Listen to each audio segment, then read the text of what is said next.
Hi, my name is Jared Coughlin, and I am here today to tell my story.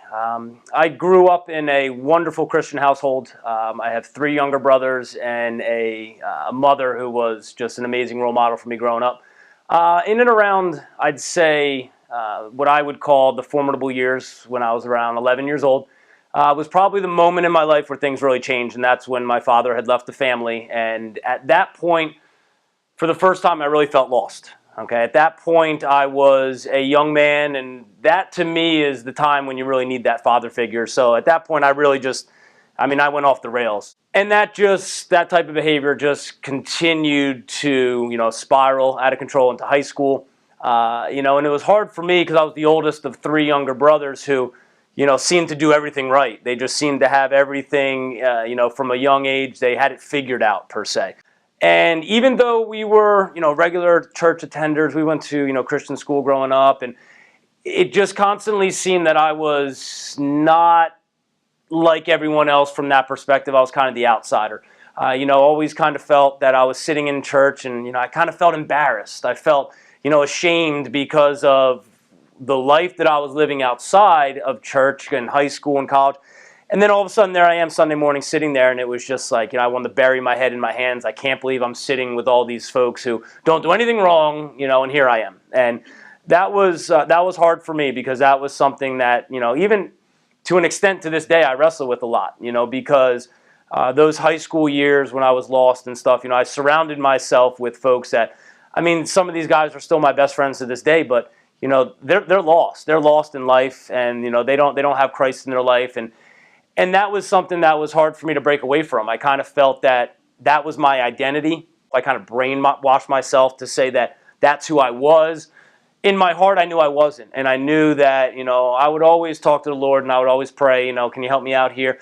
But it always seemed to be, when I get in trouble, then I'm going to look to the Lord, because I took that concept of, you ask the Lord into your heart, you ask for forgiveness, and that was something I took advantage of because I always knew I could do that. In my mind, it's like, okay, well, when I'm ready to grow up, when I'm ready to make those decisions, I'll do that. When I was in my 20s and, when I say lost, in bad places. But again, I would always tell myself, and I would always, pray out and call out to the Lord, you got to get me out of this. You have to get me away from these people. You need to save me, because there were times that, literally life or death. I didn't know if I was going to make it out. And, that was a little bit of an awakening, but I kept putting it off.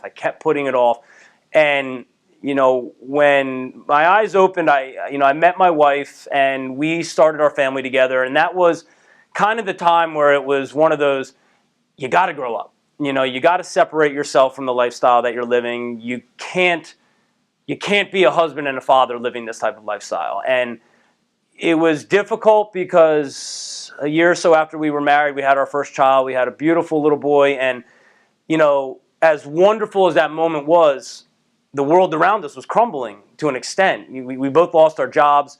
It made me really feel that I was inadequate from that aspect, that I wasn't doing for my family what I should. I didn't know where to go with it. I had no idea, what direction to go to. So, I kind of went back to what has always been deep in my heart and knew that I should do, and that was to call out to the Lord. And, I prayed, and we had an opportunity to pick our family up and, move to Florida. And that was scary for me because I'm not too much of a risk taker. That's where I laid it in front of the Lord, and I just said, look, if this is where you feel you open this door for me, if this is the path that you want me to take, I will muster up that confidence. We went down there, and the Lord opened up several doors for me, and allowed me the strength to walk through these doors and to really set our family on the path that we were on. Ultimately, though, there was a lot of negatives with that because we were alone. Even though my career was progressing, there was still that we're lost. We're down here by ourselves. And we had looked into a couple church opportunities down there, and we just didn't have that kind of network to find out. So we were doing a lot of legwork on our own. And ultimately, we found a church. And we found a church that, it spoke to us. It was one of those things when you walked in, for me, my heart just opened up. I just felt like I was being tugged upon.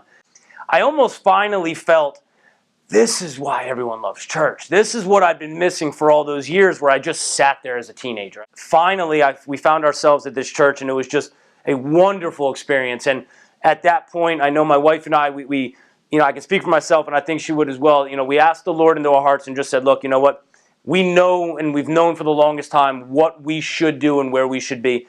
Now we want to make it official, and we want to follow you and bring you into our hearts for that. And we did that, and lo and behold, shortly after that, the calling, my job down there was ending, and it was time to move back to New Jersey. And it was a scary proposition because I had a job in Florida, but I didn't have a job in New Jersey. And, it's not like you just send out your resume and go knock on doors for a job. And luckily, there was an opportunity that presented itself, and it enabled us to be able to move our family back here to New Jersey, to be back in that structure, that family structure that we needed to have.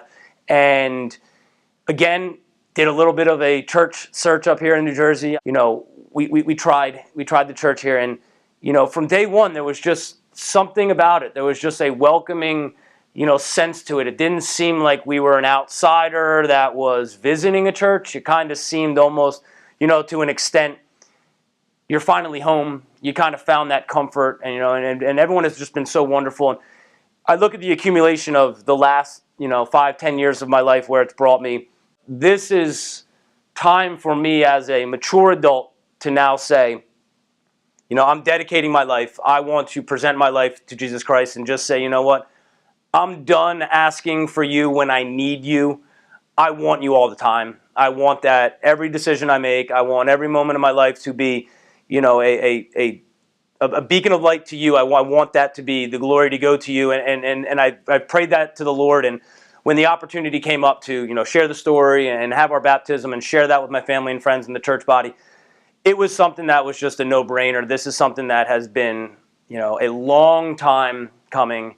Very much looking forward to lots of years here with the church family. And I just, want to thank everybody, friends and family, for the support that we've gotten. And I feel very blessed to be here at this church and getting our baptisms today.